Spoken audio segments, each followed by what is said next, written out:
আসসালামু আলাইকুম। Tomato season যাইতাছে গা। ও না আমি আমার ফেভারিট তরকারি রান্না হাইছি না টমেটো দিয়ে। এটা কোনো কথা হইলো গাইস? কও তো এটা কোনো কথা হইলো?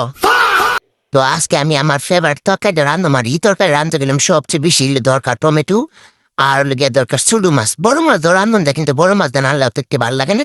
ছোট মাছ দিয়ে বেশি মজা লাগে। তো আমি কিন্তু প্রথমে টমেটোটি সুন্দর করে গেছেন গেছেন করে কাটা লাইছি। আর আজকে আমি কি শুদ্ধ ভাষা কথা বলতেছি টমেটো আবার কিন্তু শুকা বেগুন বুঝছো গাছ শুকা বেগুন। এটা আমরা বাসা করে শুকা বেগুন শুকা বেগুন কাটে নিলাম। তারপরে আজকে আমি আমার রূপার করাইলে পড়ছে বুঝছা। তো আমার রূপার আর এই তরকারি জানতে কিন্তু রূপার করাই দরকার পড়বে বুঝছো। তো রূপার করার মধ্যে দিয়ে দিলাম 1 মণ পেঁয়াজ আর 2 মণ তেল দিয়ে সে সুন্দর মতো গুটে গুটি গুটে গুটে করে নিতে আর সাথে কিন্তু আমি লইছি একটা রূপার একটা হইলো টাক্কা। তো রূপার টাক্কাটা দিয়ে সে আমি রূপার করার মধ্যে সুন্দর করে গুটে গুটে করে নিতেছি পেঁয়াজ দিয়ে বুঝছো গাছ। আর সুন্দর করে কিন্তু গুটে গুটে করে নিতাম। তো শালা কতক্ষণ গুটে গুটি করতেছি রে বাঁধানো কি লেগে। শালা কি যে করতাম গাছ আর ভাল লাগে না।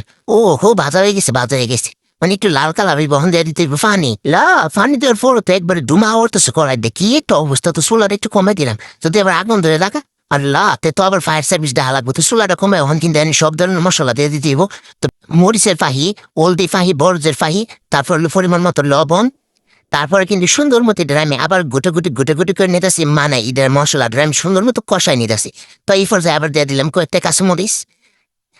তো কাঁচামরিচ দেওয়ার পরে কিন্তু আমি আবার এটার গুটে গুটি করে এনে দিচ্ছি। আর কিতা কইতাম গাল দেখছো কালারটা কত সুন্দর আর এমনি একটা কালার ওখানে বুঝাইতেছে মশলাটা। তারপরে এনে দিয়ে দিলাম আমি শুক্কা বেগুন দিই। তো আমি আজকে অনেকগুলো শুক্কা বেগুন একসাথে নিছি। আর এই তরকারি কিন্তু বেশি শুক্কা বেগুন দিয়ে রান্না লাগে তো অনেক খানা মনে হয় তরকারি খাট্টা করতাম আমরা খাট্টা করে আমরা শুক্কা বেগুন নিতাম যারা। তো আমি শুক্কা বেগুন দিদি সুন্দর মতো কতক্ষণ কষাই নিলাম হচ্ছে শুক্কা বেগুন আবার লাল লাল করতে হবো। যেহেতু বইয়ের আমি তো জাল করে আনিছি তো শুক্কা বেগুন সুন্দর মতো গাটাগাটি লাল লাল করে আনিলাম। তারপরে এখানে দিতে হবে গিয়ে কিতা জানো গাইস এখানে দিতে হবে ফানি। তো এখানে আমি আজকে অনেক ফানি দিই বুঝছো। আমি 1 সাগর ফানি দিয়ে দিই 1 সাগর ফানি দেওয়ার পরে আবার একটু লাইরা রাখতেছি। আর আমি কিন্তু 1 সাগর ফানি গরম করে দিছি বুঝছো। তরকারির মধ্যে গরম করে দিলে কিন্তু এই তরকারি হাইতে মিশে ভালো লাগে গরম পানির তরকারি। তারপরে একটু গুঁড়া বড়া জাল করে নিলাম। জি ওয়াল্লা মেয়েটা ফাগুকতেছি।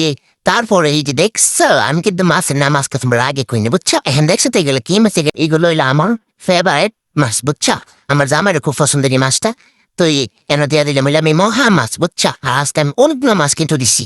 এই মাছটা দিয়ে আবার একটু লাগাছাড়া করে নিলাম। ওখানে আবারও ঘুরে কিন্তু জাল করতে ঘুরে আমি আবারও অনেকক্ষণ জাল করে নিছি। জাল করার পরে কিন্তু আবার একটু গুটে গুটি করে দিতে হইব। আর শালা এখন আজকে রান্ধা নাকি আজকে অনেক দেরিতে আছে মনে হইতেছে ভালো লাগতেছে কখন তুই তরকারিতে ভাত খাইতাম।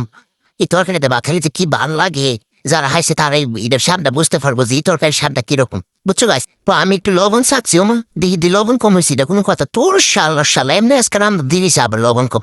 তারপর আমি আবার একটু লবণ দিয়ে দিলাম বুঝছা। তোমরা কিন্তু পর আবার লবণ টেস্ট করে দিকে আবার দিয়ে দিবা।